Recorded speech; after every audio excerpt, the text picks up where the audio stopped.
Começar o shiur. Hoje o shiur está sendo dedicado pelo marido do irmão aniversariante, Zvara Badrachel. A gente está aqui no reinado do rei Yoshiao. E hoje a gente vai ver, infelizmente, o término do reinado dele. Ele vai acabar falecendo. Esse vai ter sido o último rei tzadik de Yehudá até a vinda de Mashiach, que Bezrat Hashem vai chegar em breve.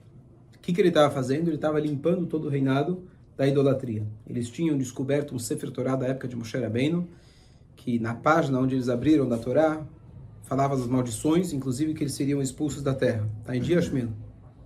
Está em dia? Sim, esse aqui. Então, ele foi falar com a profetisa Huldá da época, e ela falou que você tem méritos, não vai acontecer durante a tua vida. E ele começou a mobilizar o povo para fazer tshuva. Então ele começou a limpar todas as idolatrias.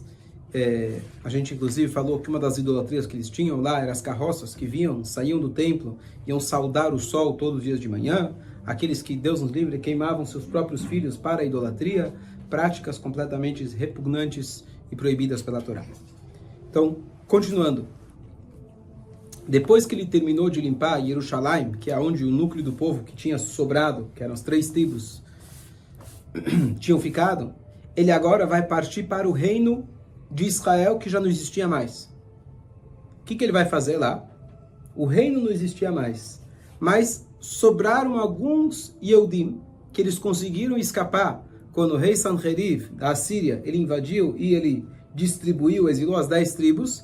Alguns deles conseguiram escapar e voltaram para Israel. E ficaram lá, que eram das tribos de Efraim, Menashe, Zvulun e Shimon. Alguns poucos. E eles voltaram a morar no reino antigo, onde eles moraram até então. Além disso, você tinha aquele grupo de convertidos chamados Kutim. Kutim eram um povo que, quando começou a epidemia, um ataque, na verdade, de leões, eles se converteram para o judaísmo por medo. E aí eles ficaram, o comportamento deles não foi exemplar, voltaram a fazer idolatria, mas eles tinham se convertido. Então, esse era mais um grupo de judeus, chamados Kutim, que estavam lá. E ainda tinha alguns judeus que o profeta Irmiyahu, comentei em outro shiur, ele foi fazer uma campanha pelos países em volta, tentar resgatar aqueles Yodim que tinham se perdido com aquela expulsão, com aquele exílio do Sanherib. Então você tinha alguns judeus que estavam lá. E ele falou, bom, agora que eu já limpei o reinado de Yehudá, deixa eu ir para lá e ver o que eu consigo fazer. Não só que ele mandou enviados, mas ele fez questão dele mesmo ir lá, supervisionar, ver que tudo estava sendo feito conforme a Torá. E o primeiro lugar que ele vai é para Beitel. Esse lugar tinha sido o núcleo, tinha sido o centro do início da idolatria e ao longo de todos esses anos, porque lá estava localizado o templo onde estava o bezerro de ouro feito pelo Yeravam. O bezerro não estava mais lá, mas o templo ainda estava lá. E foi a partir de lá que eles fizeram as filiais pelo reinado, pelos outros, as franchising, da idolatria. Então, ele vai para lá. O que ele faz lá? Ele vai até lá e ele descobre que ao lado tem um cemitério. O que tem um cemitério do lado da casa de idolatria? É muito simples. Os adoradores do ídolo, eles queriam ser enterrados perto da casa de idolatria. Quando eu morrer, eu vou estar protegido pela minha idolatria.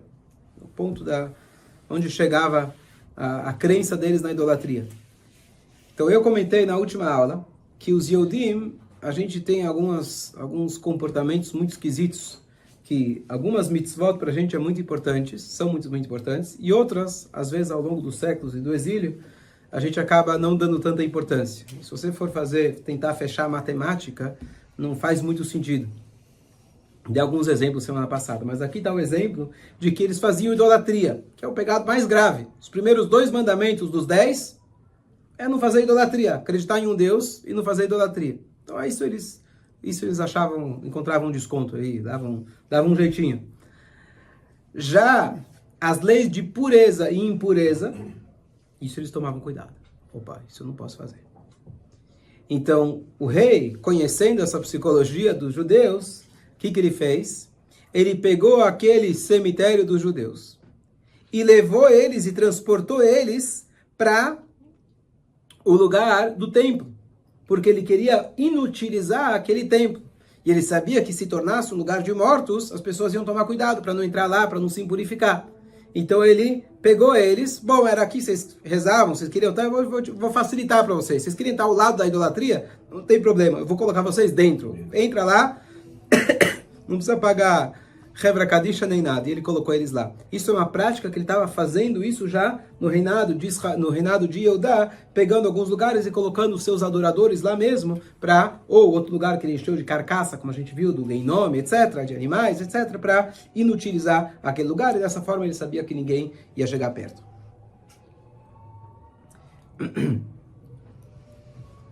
Com essa campanha que ele fez, os judeus que ainda eram idólatras perceberam que esse rei não está para brincadeira. Então eles começaram a respeitar e começaram a tomar cuidado em não fazer idolatria. Se eles fizessem, eles seriam mortos, como o rei já tinha matado muitos daqueles sacerdotes. O rei, ele chega num lugar, lá em Betel, e ele vê algo completamente inusitado. Ele vê um túmulo grande, decorado, bonito. De um lado estava crescendo espinhos e de outro lado estava crescendo plantas bonitas. Ele entendeu que aqui alguma coisa tinha, não foi que alguém foi lá e plantou. Aqui nasceu sozinho. Aconteceu. E ele foi então perguntar, Vusidus, quem está enterrado aqui? Quem pode concluir? Ele é o Navi? Não. Não. Espinho não. Não, espinho não. Só roseira. Espinhos? Não sei. Bom, Alguém que se... na verdade lá tinha um sanduíche. Tinha duas pessoas.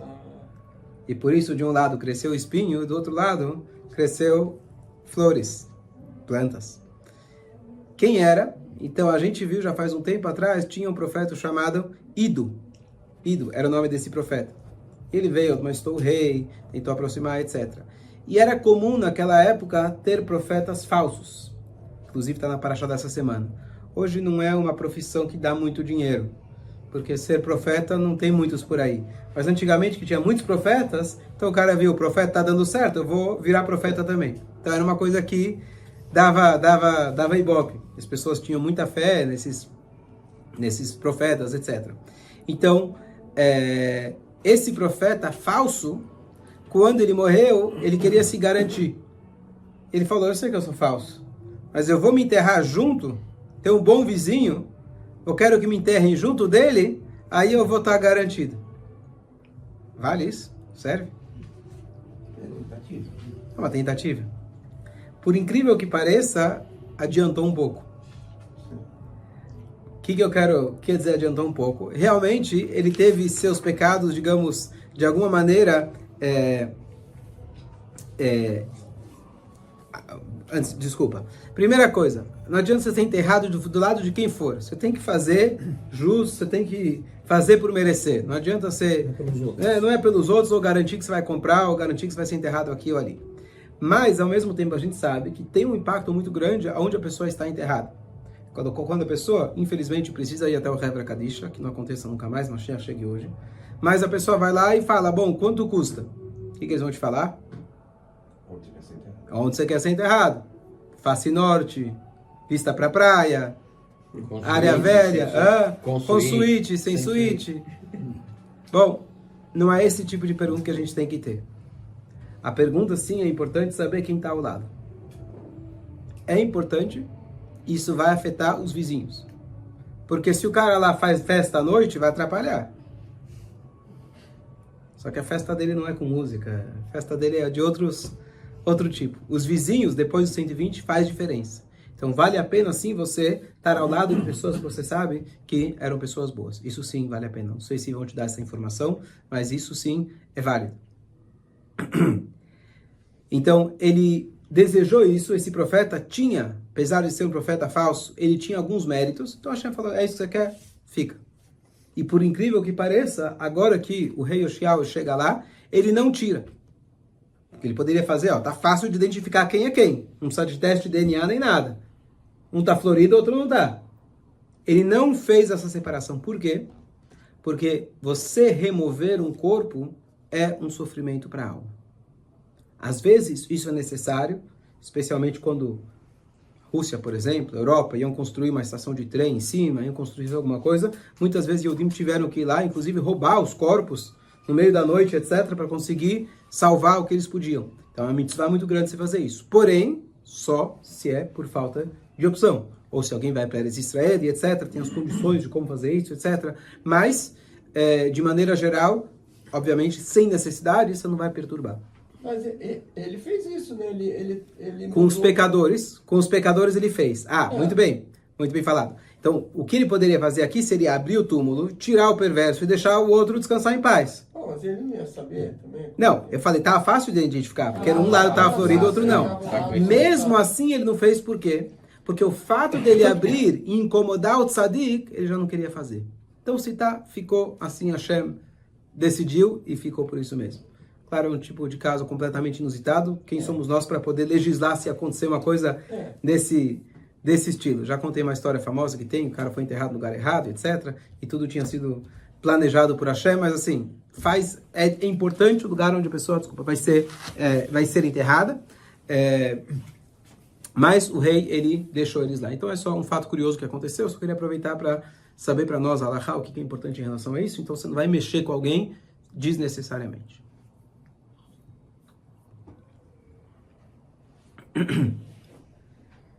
Agora chega um momento muito bonito, muito glorioso dentro do povo. Porque agora ele conseguiu eliminar toda a idolatria. E chega o Pesach. Sobre o Pesach, a Torá fala pra gente, o Korban Pesach, Kol ben echar lo yochal bo. Se você tiver alguém com prática de idolatria, a pessoa não vai poder fazer o Korban Pesach. Tanto é que quando a Torá fala pra gente que o povo tinha que se preparar para fazer o primeiro Pesach da história, a Torá fala Mishchu, Ukhu, significa, a Torá fala, abandonem a idolatria, e agora eu quero que você pegue o carneiro que era da idolatria, e você prende no pé da cama para depois fazer. Qual que era a ideia? Não só de mostrar a coragem para os vizinhos, a gente pega a idolatria, não tem medo de ninguém, mas era para os próprios Yehudim se afastarem da idolatria, pegarem aquele carneiro, e agora ele vai ser ofertado para Hashem. Então você precisa ter essa divisão, essa distância entre você e a idolatria. Então agora que terminou a idolatria, então agora o povo está realmente pronto para poder fazer o Korban Pesach. Então ele convoca todo mundo para fazer o Korban Pesach. E aqui no Tanakh, onde a gente está agora, não está descrito, mas no livro de crônicas, o Divrei Hayamim, ele traz para a gente detalhes de como foi esse Korban Pesach. Meio você vai gostar dessa parte. O Yoshiao, ele proclama, cada Yehudi deve comparecer ao Beit HaMikdash. E eles têm que... eles têm que estar puros para poder fazer o Korban Pesach. Anteriormente, outros reis tentaram incentivar o povo para fazer o Korban Pesach, mas nunca tinha sido com tanto sucesso, de incentivar tantos Yodim a virem fazer o seu Korban Pesach. E naquele momento, todos os Yodim de fato tinham abandonado a idolatria. A gente não imagina o que significa essa façanha, mas para quem já vem acompanhando todas as tentativas de todos os reis, isso é algo incrível. E os Yodim estavam leais a Hashem. O rei, ele mesmo doou do seu rebanho 30 mil ovelhas e cabras para ajudar aqueles que não tinham dinheiro de comprar a sua participação no Korban Pesach. Outros membros da família real também fizeram a mesma coisa e doaram muitos animais para ajudar os Yehudim. Você vai perguntar como fizeram o Korban Pesach de tanta gente assim. Isso é uma pergunta já antiga, mas está escrito que os Kohanim, eles são Zrizim. Os Kohanim, eles são extremamente ágeis. E eles tinham uma agilidade muito grande de conseguir fazer esse Korban de todo o Israel numa única tarde. Porque o Korban Pesach você não pode começar a adiantar antes. Não. É só numa única tarde, você tem que fazer de todo o povo de Israel. Não é um sacrifício por pessoa, mas é um sacrifício, é um carneiro, quantas pessoas dá? 10 pessoas? Então a cada 10. São milhares e milhares de sacrifícios para todo o povo de Israel, e eles conseguiram fazer com toda a agilidade. Enquanto os Levim estavam cantando no Beit HaMikdash, falando Halel para Hashem. Tudo isso estava acontecendo. Cada um comeu seu Pesach em Jerusalém. Os judeus celebraram os 7 dias de Pesach conforme a Torá ordena para a gente. Então esse é um momento de glória dentro de tantos momentos difíceis que a gente passou. E depois de tanto tempo, né? Justo o último. Né? Justo o último. Não, vai ter mais reis. Vai ter mais reis. Ele é o último tzadik. Ah, não. Calma. A história continua até hoje, não sei se você sabe. A história não parou lá atrás. Aqui, o Passuco, ele fala uma coisa curiosa sobre Yoshiao. Ele fala o seguinte: nunca teve antes um rei que fizesse tchuvá com todo o seu coração e toda a sua alma, bem como com seu dinheiro, como Yoshiao. E nunca houve outro como ele. Vamos prestar atenção. Alguém que fez tchuvá como ele. Peraí. Tchuvá de quê? Porque a gente viu, em todo momento ele foi obediente a Hashem e tentou fazer o bem. Eu estou entendendo que você quer me elogiar. Homem, grande homem. Mas alguém que fez tchuvá como ele. Alguém que rezou, alguém que ajudou. Que tchuvá? O que ele fez de errado? O povo, né? Hã? O povo fazer tchuvá Boa. é reflexo do povo. Ok, tá bom. Boa explicação. Mas a Torá está se referindo, o Tanakh está se referindo a ele, pessoalmente, a princípio. A princípio. Então, com certeza, um movimento de tchuvá que ele fez, então isso com certeza foi, talvez, sem precedentes. Quando ele conseguiu... Hã? Pela família, Boa. avô. Então, aí tem, ele estava então com uma pedigree já manchado já de família lá, de pai, avô, etc. Então ele tinha realmente bastante coisa para fazer tchuvá. Então a tchuvá dele é retorno. Não necessariamente que ele saiu do caminho, mas ele nasceu já muito longe. Ele já nasceu com uma carga ancestral de pecadores, etc., muito grande. Então fazer tchuvá é retornar, peraí, você nasceu aqui, você conseguiu voltar para lá, ninguém está te culpando, ninguém falou que você fez uma coisa errada, mas você já nasceu distante. Então essa é uma outra forma de interpretar. Mas mesmo um tzadik, ele faz chuvá também. Ele também, né? Então, Ele está escrito, faz, tá escrito que os tzadikim fazem tchuvá, mas isso não é no nível literal. Não. Não é o tchuvá no nível literal. É. Quando o Passuco fala pra gente, não os comentários, etc., que ele fez tchuvá, normalmente se refere a tchuvá a algo de alguma coisa errada que ela fez. Ah, tá. Você tem razão. Tchuvá é um processo sem fim, mas isso é num sentido mais profundo, não no literal da Torá. E aqui fala, aparentemente, literal que ele fez tchuvá. Uma outra explicação, que todas são verdadeiras, é de que ele, depois que ele descobriu aquela Torá, ele começou a ler, ele começou a se aprofundar de uma maneira muito além daquilo que ele tinha estudado. E ele começou a duvidar de si mesmo, o seu nível de profundidade, a ponto dele chegar a se questionar, peraí, o julgamento que eu falei que fulano tinha que pagar para ciclano, será que eu fiz ele pagar e realmente foi de acordo com a lei? Que é uma coisa que acontece quando você escreve um livro, você termina de escrever o livro, depois você lê de novo e fala, isso aqui deveria ter escrito diferente. Isso aqui deveria ter feito diferente. Você faz uma gravação, escuta um shiur seu, fala por experiência, depois você escuta, e quando os anos vão passando, fala, tá ruim esse negócio, tem até vergonha do que eu fiz. Isso significa um crescimento, Baruch Hashem. Então, ele vai lá e ele fala o seguinte, eu vou chamar todos os litigantes que eu tive ao longo desses anos, e eu vou pagar do meu bolso acertar com todo mundo. Completamente acima do esperado, exigido da Halachá. Então essa seria uma outra tchuvá que ele fez, muito sutil, mais parecido com o que você está dizendo agora do tzadik fazer tchuvá. Pode até ser que alguma coisa ele errou, literalmente, mas isso é uma das explicações. Ou ele acha que errou, então só o fato dele achar que errou, ele já faz chuvá. Já faz chuvá, sim. Ou só de achar que poderia ter feito melhor Poderia ainda. ter feito melhor. Então, agora, em relação a poder ter feito melhor, tem uma coisa que ele faz chuvá, tem sentido, é de que, o seguinte, ele só fez essa busca radical pela idolatria depois que encontraram aquele veredito na Torá dizendo que eles vão ser exilados.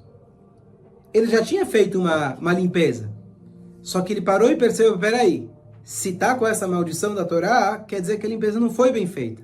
Foi aí então que ele falou, essa foi a tchuvá dele. Não fiz, eu fiz, mas não fiz bem feito. É. Ele também sabia que não ia morrer. Hã? Ele não ia morrer, quer dizer, ele sabia que tinha uma chance ainda para fazer. Sim, tá bom, mas ele aproveitou, independente se ele ia morrer ou não, ele ia fazer a mitzvah dele. O que acontece? A gente já sabe que o templo logo vai ser destruído. Tá tão bonita a história. Meir, sai lá para poder continuar. Não quero estragar. Tá tão bonita a história. Acaba aqui, final feliz. Final feliz. Aonde vai dar errado que logo o templo vai ser destruído? O povo. Ó, você acertou. É o povo. Já são 7 horas? Hã? 7 e 4? Não, 4 para 7. Tô vendo de longe, relógio. Tá. Então, o que acontece? Ele conseguiu, de fato, ele incentivou o povo, mas ele era o coração por trás. E ele fez. O povo ainda não conseguiu absorver tudo isso. O desejo pela idolatria era muito grande, estava enraizado neles as gerações, e eles não conseguiram se manter. Já no Pessah seguinte, quando o povo veio fazer aquele ano, de fato, todos assim, o pastor fala pra gente, eles eram tzadikim. Já no ano seguinte, eles estavam lá. Só que eles começaram a fazer idolatria de forma escondida. O rei não ficou sabendo disso. Ele mandou policiais, ele sabia que era uma tendência. Então ele colocou policiais em cima de todo mundo. Só que a lei sempre tem um jeito de se quebrar. Sempre se dá um jeito. Então aqui o Midrash ele traz 2 formas, que eles tinham como se fosse uma porta dupla. Eles costumavam colocar na porta de casa uma idolatria, desenho, etc., alguma escultura. Então eles colocavam no lado de dentro da casa, mas tinha como se fosse uma porta dupla. Então não dava para ver. Então quando os guardas eventualmente vinham fazer uma vistoria na sua casa, você via lá, não tinha nada, mas tinha uma segunda camada. Uma outra possibilidade, que era um tipo de idolatria, que era um desenho que ele se completava como se você tem 2 portas fechadas. Na hora que eles abriam a porta para entrar na casa, você não via, era só 2 metades, não se completava a imagem. O ponto é, quando alguém quer burlar, quando alguém quer dar um jeito, se dá um jeito, não tem como. Brasileiros. Israelenses ou brasileiros? Criatividade. É o ser humano tem essa capacidade. Então, o Yoshiao, ele agora...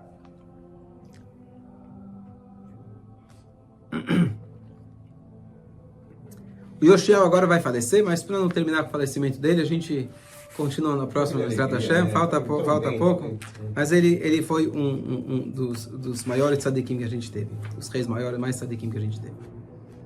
Mas mesmo com esse movimento todo